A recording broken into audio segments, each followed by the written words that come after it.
Para nós hoje, quem vai fazer a palestra é o Adinal. O Adinal é o trabalhador da nossa casa, há alguns anos já. Sempre tem oportunidade, faz palestra conosco. E, mais uma vez, seja bem-vindo no nosso meio, né, Adinal? Para que nós possamos dar continuidade ao trabalho desta casa, que é o trabalho de divulgação da doutrina espírita e do Evangelho de Jesus. Então nós vamos elevar os nossos pensamentos nesse instante, buscar a figura sublime de Jesus e rogar a Ele que abençoe-nos nesta noite, envolvendo a cada um de nós que aqui estamos reunidos, tanto encarnados como desencarnados. Mas também, Senhor, te rogamos pelo nosso planeta, que passa por um momento difícil, mas, através do teu amor e da bondade do Pai, possamos passar por esse momento difícil que estamos vivendo aqui na Terra. Senhor, receba a nossa prece. Receba a nossa prece, que ela seja em forma de gratidão pelo que já temos recebido na atual existência. E permita, Jesus, que possamos dizer: Pai misericordioso e bom que estais nos céus, santificado seja o vosso nome. Venha a nós o vosso reino. Seja feita a tua vontade, assim na terra como no céu. O pão de cada dia nos dai hoje, Senhor. Perdoe as nossas dívidas, assim como nós perdoamos aqueles que nos devem. Não nos deixes cairmos em tentação, mas livrai-nos, Senhor, de todo mal, agora e sempre. Que assim seja. Que a tua paz, Jesus, continue conosco, envolvendo o nosso irmão responsável pela mensagem da noite. Boa noite a todos. Que a paz do nosso Senhor Jesus Cristo possa envolver cada um de nós nesse instante. No Evangelho de Mateus, capítulo 7, dos versículos de 28 a 30, Jesus nos faz um sublime convite. Vinde a mim, todos vós, que estáis cansados e sobrecarregados, e eu vos aliviarei. Tomai sobre vós o meu jugo, e aprendei de mim, que sou manso e humilde de coração, e encontrareis repouso para as vossas almas, porque o meu jugo é suave e o meu fardo é leve. Muitos concordam que, sem dúvida, essa é uma das mais belas passagens do Evangelho, o convite do Cristo. Mas Emmanuel nos convida a sair da admiração superficial dessa bela passagem e nos sugere fazer um mergulho mais profundo, buscando o verdadeiro sentido, buscando compreender a grande importância que esse convite do Cristo tem para cada um de nós. Então, no livro Fonte Viva, no capítulo 5, Emmanuel, refletindo sobre o convite do Cristo, vinde a mim, começa nos fazendo uma pergunta: consegues ir? Ele diz: em suma, é muito doce escutar o vinde a mim. Entretanto, para falar com verdade, já consegues ir? Emmanuel diz: é muito fácil ouvir e repetir o vinde a mim do Senhor, mas quão difícil é ir para Ele. Então Emmanuel, nessa reflexão, ele procura nos colocar de frente com Cristo, de frente com a proposta, com o convite do Mestre Jesus para nos fazer perceber como nós temos nos comportado perante o convite do Cristo. Então ele continua dizendo: além, assimilamos o convite divino entre promessas de renovação para a jornada redentora.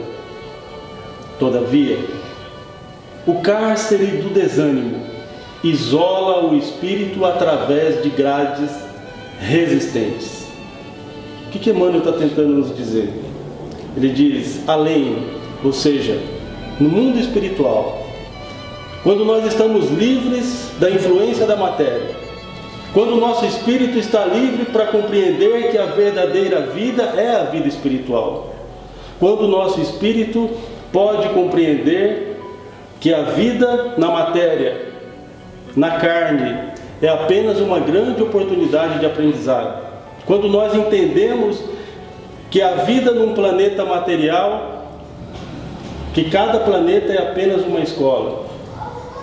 Então ele diz, além, no mundo espiritual, nós recebemos, assimilamos esse convite do Cristo e prometemos nos esforçar no nosso trabalho de renovação, no nosso trabalho de libertação na próxima jornada, na próxima encarnação, nessa encarnação. Todavia, ou seja, mas quando chegamos aqui, o cárcere do desânimo isola o espírito através de grades resistentes. O que é o cárcere do desânimo? Quando nós chegamos aqui, a maioria de nós não queremos essa vida, nós queremos outra vida. Nós não queremos essas experiências, nós queremos outra vida. Nós não queremos essas provas e expiações que a vida está nos oferecendo agora, nós queremos outra vida. E não adianta dizer que essas são as melhores experiências para o nosso espírito nesse momento. Não, não adianta, porque nós queremos outra vida. E como nós queremos outra vida e não podemos ter essa outra vida, a maioria de nós costuma cair no desânimo, na tristeza, no abatimento, na depressão, no desespero, na revolta, em algum tipo de perturbação. E nesse estado de espírito, nós costumamos querer fugir dos nossos compromissos, fugir do aprendizado. E tentando fugir pela tristeza, pelo abatimento, pelo desespero, pela revolta, nós perdemos a oportunidade de aprender. Jesus, em vários momentos, em várias passagens, nos fala da importância dessa vida para cada um de nós. Por exemplo, na parábola do filho pródigo, a parábola do filho pródigo é aquela em que o pai, Deus, dá uma grande fortuna para o filho pródigo. E este sai pelo mundo, desperdiça tudo que o pai lhe deu, e quando ele já não tem mais nada, está na miséria, cansado, sobrecarregado, ele se lembra que tem um pai justo e bom, e resolve voltar para pedir a ajuda do pai. Só que ele vai como? Envergonhado, humilhado, se sentindo indigno. No meio do caminho ele vai pensando, quando eu encontrar meu pai, eu vou dizer a ele, pai, pequei contra o céu e perante ti, e já não sou digno de ser chamado teu filho, mas, ao menos, me faça como um dos teus servos. Mas, para a surpresa do filho, que se achava indigno, o pai o recebe com grande alegria, de braços abertos, e ainda lhe prepara uma grande festa. E essa é uma das partes mais bonitas da parábola, porque o pai o recebe com grande alegria, sem lhe dizer nada, sem lhe perguntar nada, sem lhe pedir prestação de contas, sem lhe criticar e sem muito menos lhe julgar. Só que a primeira coisa que o pai, Deus, diz para o filho, que somos nós, todos nós, em algum momento da nossa trajetória evolutiva, a primeira coisa que o pai diz é dar uma ordem aos servos. Ele diz, preparem-lhe a melhor roupa e vestível. Jesus está nos dizendo que é como, simbolicamente, como se Deus estivesse dando uma ordem aos benfeitores da providência divina, dizendo: deem a Ele a melhor encarnação, com as melhores experiências, de acordo com as suas necessidades, de acordo com o estágio evolutivo em que ele se encontra nesse momento. Ou seja, a melhor roupa é essa encarnação. Não existe nenhuma outra vida do ponto de vista evolutivo, não existe nenhuma outra vida que seria melhor do que essa que nós temos hoje, para o nosso atual estágio evolutivo. Não existe nenhuma outra vida, nenhuma outra série de experiências, de provas ou expiações que seriam melhores do que essas para o nosso progresso neste momento. Então, quando nós estivermos enfrentando as nossas provas e expiações, a pergunta a fazer não é: Pai, por que isso está acontecendo comigo? A pergunta é fazer: Pai, o que você quer me ensinar? Pai, o que eu tenho que aprender com isso? Quando nós estivermos sofrendo, uma pergunta que nós nunca deveríamos deixar de fazer é: o que é mais provável? Deus está sendo injusto comigo, ou eu estou apenas enfrentando as consequências das atitudes que eu tive no passado? O que é mais provável? Deus está sendo injusto comigo, ou eu apenas estou enfrentando as consequências dos erros que eu cometi no passado? Nós temos o direito de querer outra vida? Temos. Nós temos o livre-arbítrio. Mas a doutrina espírita nos explica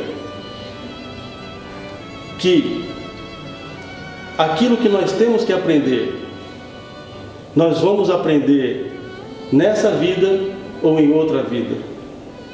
Se nós não aprendermos com essas experiências que a vida está nos oferecendo hoje, essas experiências vão ser colocadas em nossa outra vida, talvez com uma outra roupagem, talvez com uma outra aparência, e talvez essas experiências se tornem ainda mais difíceis na outra vida.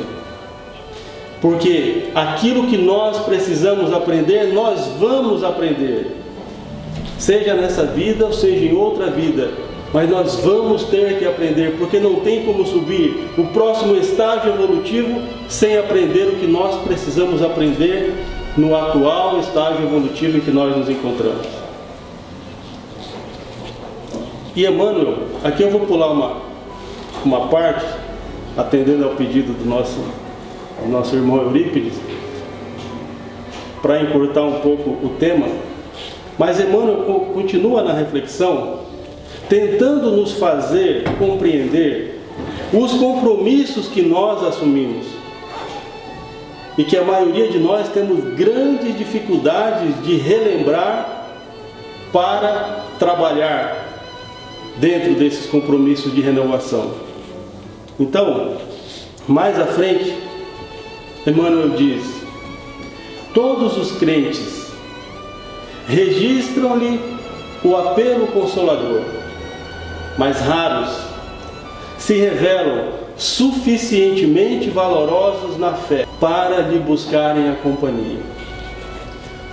Ou seja, todos nós, em algum momento, já ouvimos o convite do Cristo, mas raros de nós temos a fé necessária para buscar a companhia do Cristo. Uma das características mais marcantes que diferenciam os cristãos, os primeiros cristãos, dos cristãos de hoje, uma das características mais marcantes é justamente a fé. Os primeiros cristãos tinham muito mais fé que nós, porque eles tinham a fé que lhes dava a certeza de estarem fazendo a coisa certa. Eles tinham a certeza de estar fazendo a coisa certa. Tanto é que eles aceitavam correr o risco de perder a própria vida, para se encontrar às escondidas nas catacumbas apenas para ouvir o que nós estamos fazendo hoje, palavras do Evangelho de Jesus. Eles tinham tanta fé, a fé que lhes dava a certeza de estar fazendo a coisa certa, que eles aceitavam correr o risco de serem presos e assassinados nas arenas e nos circos de Roma, porque eles tinham a certeza que valia a pena seguir Jesus. Eles tinham a certeza de que as promessas de Jesus iriam se cumprir, que em algum lugar existe um mundo melhor, que em algum lugar existe a verdadeira felicidade que Jesus nos prometeu. Então nós precisamos meditar na fé dos primeiros cristãos, para tentar adquirir essa fé que nos dá a certeza de estar fazendo a coisa certa. Porque quando nós não temos a certeza de estar fazendo a coisa certa, nós duvidamos. Quando aparecem as dificuldades das provas e das expiações, quando a dor bate, quando o sofrimento bate, quando as aflições batem, muitos de nós desanimamos, enfraquecemos a nossa fé, começamos a duvidar de Deus, começamos a duvidar se Jesus está nos ajudando, começamos a duvidar se os bons espíritos estão nos acompanhando. Por quê? Porque a nossa fé é vacilante. Então nós precisamos dessa fé, como diz Emmanuel, a fé que nos dá a certeza de estar fazendo a coisa certa, a fé que nos dá a certeza de que vale a pena nos esforçar para buscar a companhia de Jesus. Como diz Emmanuel, buscar a companhia de Jesus. Jesus nos deixou basicamente 3 tipos de ensinamento. O primeiro tipo de ensinamento são os ensinamentos claros. São aqueles ensinamentos que é fácil de compreender. Por exemplo, só faça para o próximo aquilo que você gostaria que o próximo fizesse para você. É claro, é fácil de entender. Ama o próximo como a ti mesmo. É difícil fazer, mas é fácil de entender. O segundo tipo de ensinamento são os ensinamentos que precisam ser interpretados. Por exemplo, eu não vim trazer a paz, mas a espada. O meu reino não é desse mundo. Há muitas moradas na casa do Pai.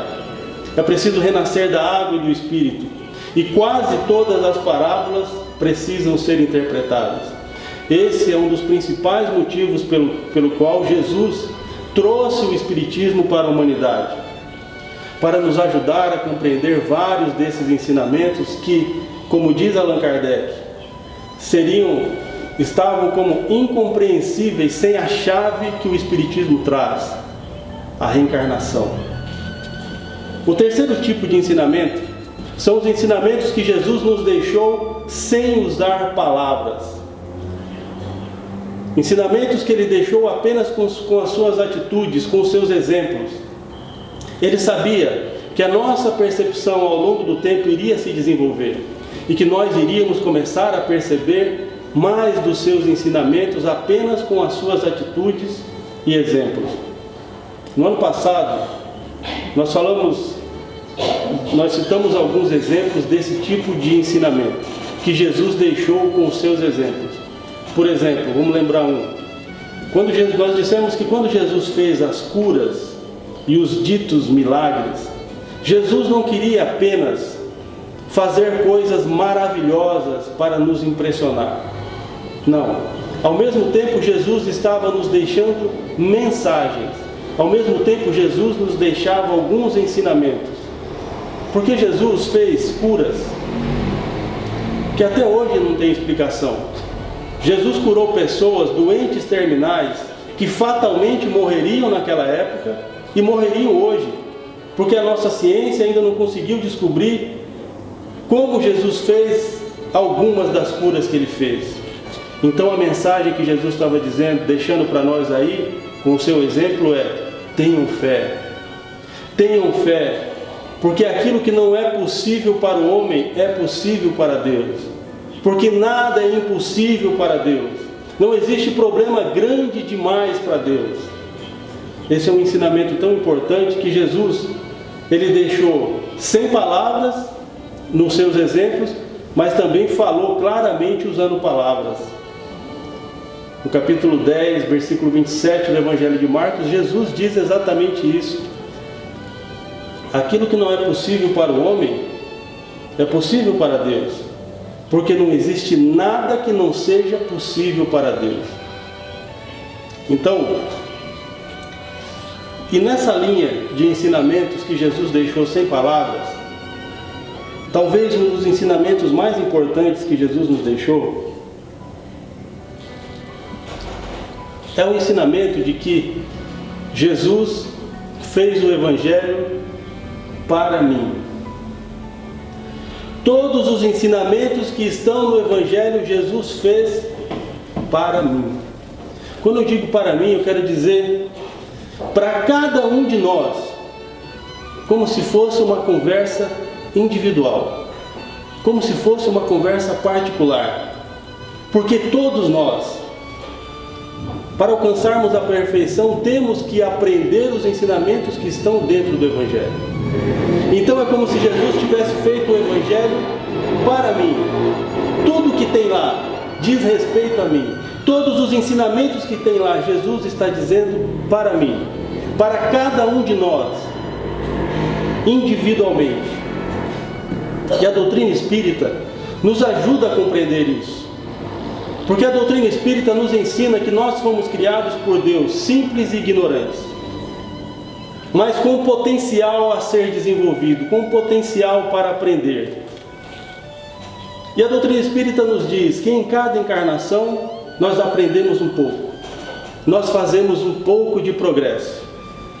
Só que a doutrina espírita diz que em cada encarnação nós obedecemos duas condições.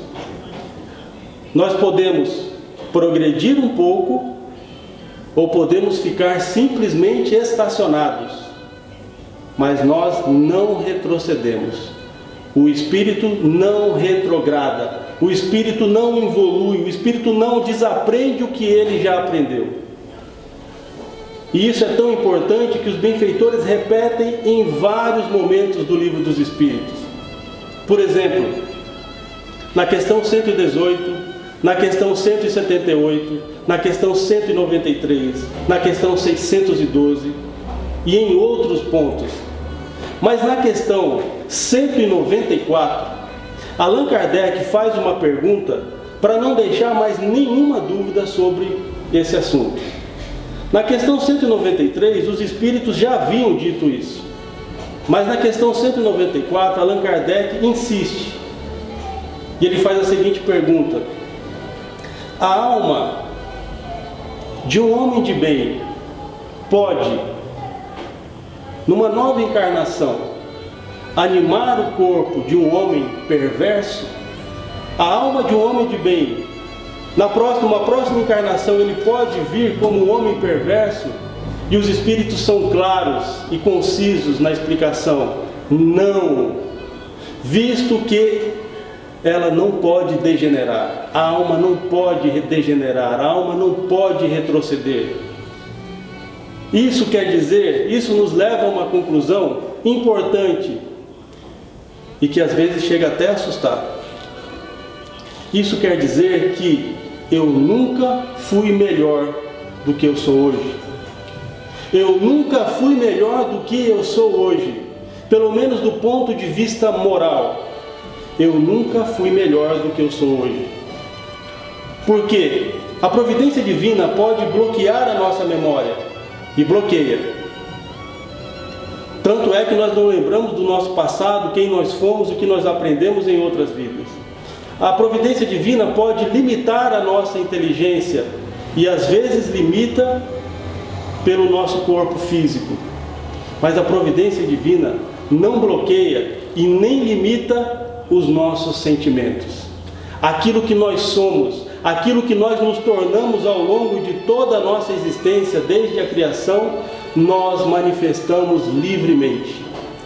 Então isso nos mostra que, pelo menos do ponto de vista moral, eu nunca fui melhor do que eu sou hoje. Se numa outra vida eu tive a aparência de ser melhor, era só a aparência. Porque às vezes, de acordo com a posição social, de acordo com as conveniências do momento, Algumas pessoas podem aparentar ser melhor do que realmente são. E eu vou dar um exemplo muito claro, para não ficar nenhuma dúvida sobre esse assunto. Na época de Jesus, os escribas, os fariseus, os doutores da lei, os sacerdotes, eram muito respeitados, eram venerados, eram vistos até por algumas pessoas com certa santidade. Mas Jesus tratava eles de que jeito? Hipócritas.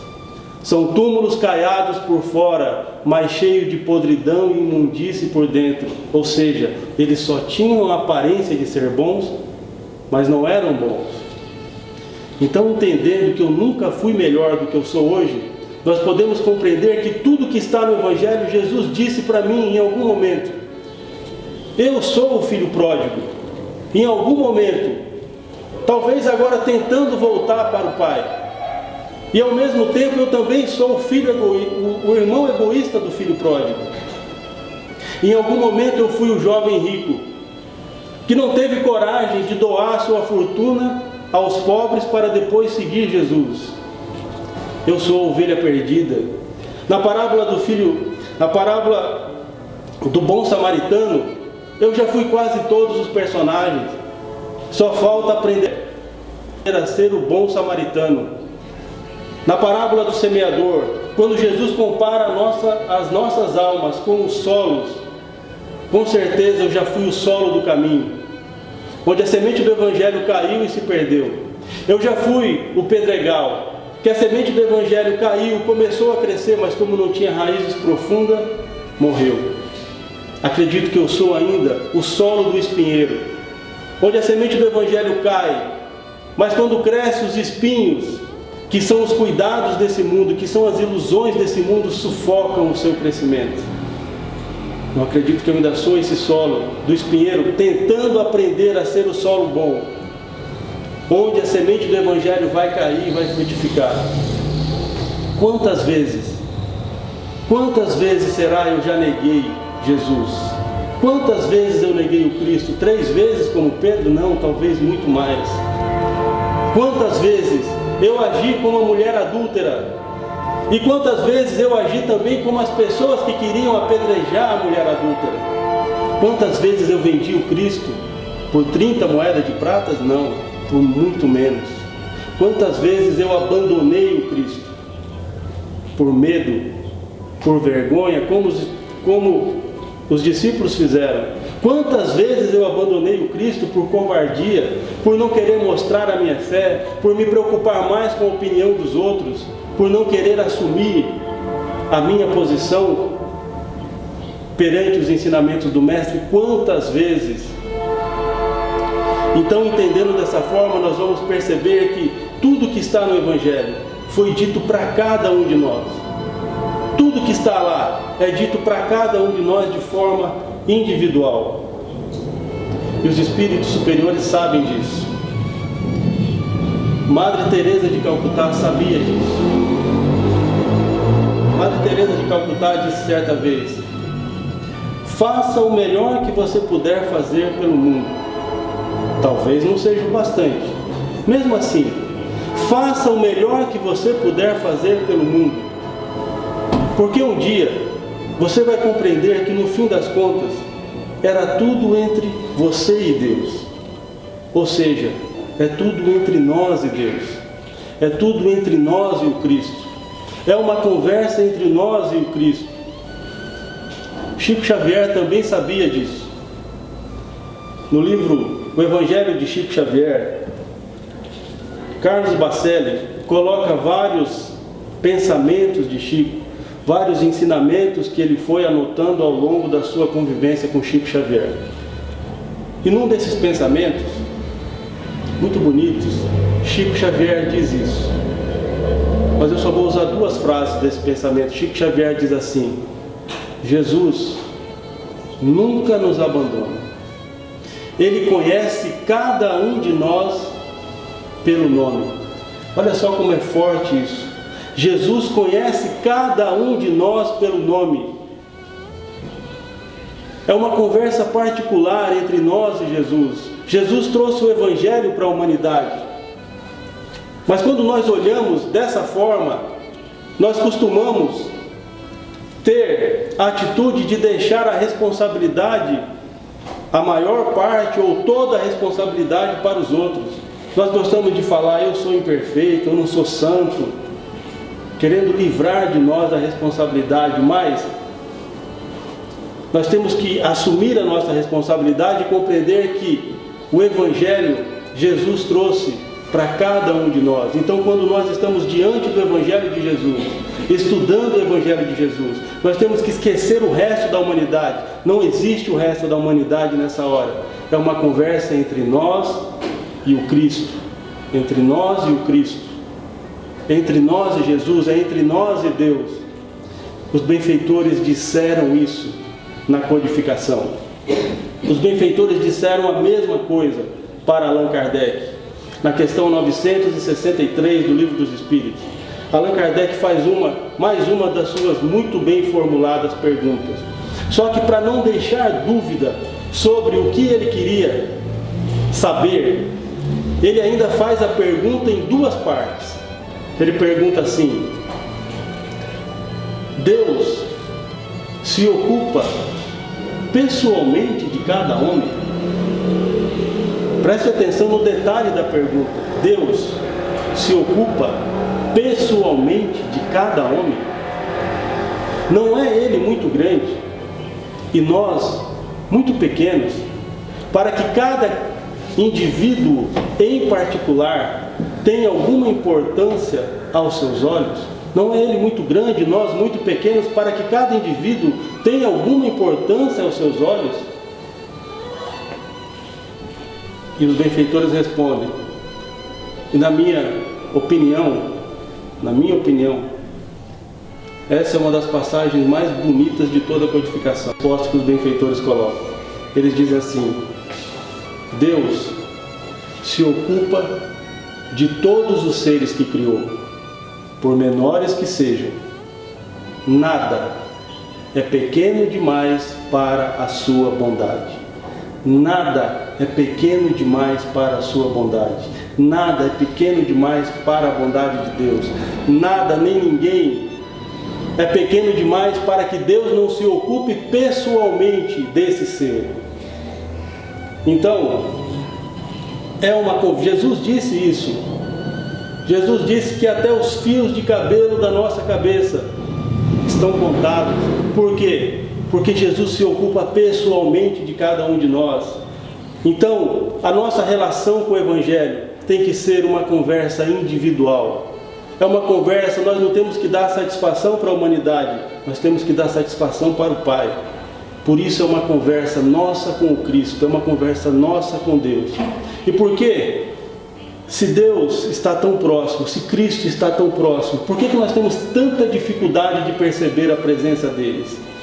Sendo que a maioria de nós, muitas vezes, na maior parte do tempo, temos dificuldade até de perceber a presença do nosso anjo guardião. Por que é tão difícil? Para finalizar, quem responde isso é Lísias. Lísias explica isso para André Luiz no livro Nosso Lar. No capítulo 7, Lísias está explicando para André Luiz que ele passou 8 anos no umbral depois que ele desencarnou. André Luiz não tinha a menor noção de tempo que ele ficou lá. Só que Lísias explica para ele que ele ficou lá tanto tempo por culpa dele, que ele poderia ter saído de lá antes. Então Lísias explica que mesmo antes dele morrer, quando ele adoeceu, a sua mãe, que já tinha desencarnado e é um espírito um pouco mais evoluído, a sua mãe redobrou os cuidados com André Luiz, ainda na carne. E várias vezes ela foi pedir a ajuda do ministro Clarencio lá na colônia Nosso Lar. Quando André Luiz desencarnou, o ministro Clarencio não teve dificuldade de localizar André Luiz no umbral. Acontece que André Luiz não conseguia ver o ministro Clarencio e os benfeitores da sua equipe. Então eles não conseguiam socorrer André Luiz. E Lísias explica a André Luiz o porquê que isso acontecia. Ele diz que André Luiz era um homem tão materialista Era aqueles católicos que se dizem não praticante, né? Que vai na igreja apenas para cumprir tabela, mas não tem religiosidade nenhuma, não tem espiritualidade nenhuma, não busca se aproximar de Deus. Então ele era um homem tão materialista que ele não conseguia aproximar esse laço de ligação com a divindade. Somente quando ele, cansado e sobrecarregado de tanto sofrer, uma hora ele se entrega, e mesmo sem saber orar, como ele mesmo diz, ele começa a pedir a ajuda de Deus. Começa a pedir a ajuda de Deus desesperado, e ele diz que ele fica por um tempo que ele não tem a menor noção de quanto tempo ele ficou orando, mas foi muito tempo. E Lísias explica que nessa hora, quando ele se entregou em busca do Pai, ele deixou o homem materialista, o homem egoísta, o homem velho, orgulhoso e vaidoso sair para deixar entrar o Filho de Deus, para deixar o Filho de Deus se manifestar. E nessa hora ele conseguiu perceber a presença do ministro Clarencio e dos benfeitores que o acompanharam, e pôde ser resgatado. Portanto, se nós temos dificuldade para perceber a presença do Cristo, a presença de Deus, a presença dos nossos benfeitores, do nosso anjo guardião, a culpa não é deles, eles estão aqui. Nós é que estamos dificultando. É o nosso lado da conexão que está com problema. Somos nós que ainda não estamos deixando o Filho de Deus se manifestar. Por isso Emmanuel diz, em suma, é muito doce escutar o vinde a mim do Senhor. Entretanto, para falar com verdade, já consegues ir? Muito obrigado pela atenção de todos. Que Jesus nos abençoe agora e sempre. Nós é que agradecemos, afinal, pela mensagem. Quando você falava, eu pensava, valeu a pena estar aqui hoje. É assim, vinde a mim. É nas horas de tempestade que Jesus nos convida para ir até Ele. Então, muito obrigado mais uma vez. Que Jesus continue te envolvendo, seus benfeitores, incluindo você, para sempre deixar uma mensagem de esperança de onde você passar. Nós vamos passar pelo passe. Então, como sempre nós fazemos, convidando no mínimo 4 pessoas, né, para aplicar o passe, e alguém procurar água. Eu pediria para a Tati procurar água para nós. E mais 4 médios, se quiser se dispor a aplicar o passe, e os que aqui no salão ficarem continuem desfrutando dessa vibração que o Aguinaldo nos deixou.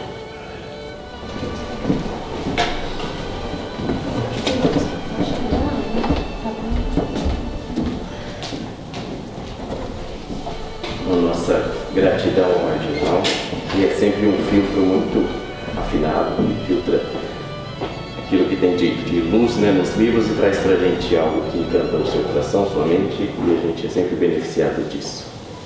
Então, pedindo autorização para os nossos mentores, para declararmos encerrados os trabalhos da noite, eu gostaria de trazer para nós um poema do espírito Dolores Duran. Se quiseres sentir a paz junto de ti, escuta, meu irmão. Faze silêncio, espera, que volte o sol da primavera com a força da oração. Transforma teu soluço em risos de esperança no amanhã que vem. Depois da tempestade, surge sempre a abundância, agora ou mais além. Em tua longa estrada, só tu tens o poder de transformar espinhos em flores perfumadas, que ao sol da confiança enfeitem seus caminhos. Olhando ao seu redor, verás que almas tristes lhe pedirão amor. Sua tristeza, esquece. Sorri, ampara e aquece, seja o irmão quem for. Sofrendo chuva ou pranto, o trigo doura os campos sem falar de sua dor. E quando a nuvem passa, a terra generosa desabotou em flor. Imita a natureza, que se desfaz em luz até o entardecer. E quando a noite chega, no céu acendem estrelas até o amanhecer. Boa noite a todos e obrigado.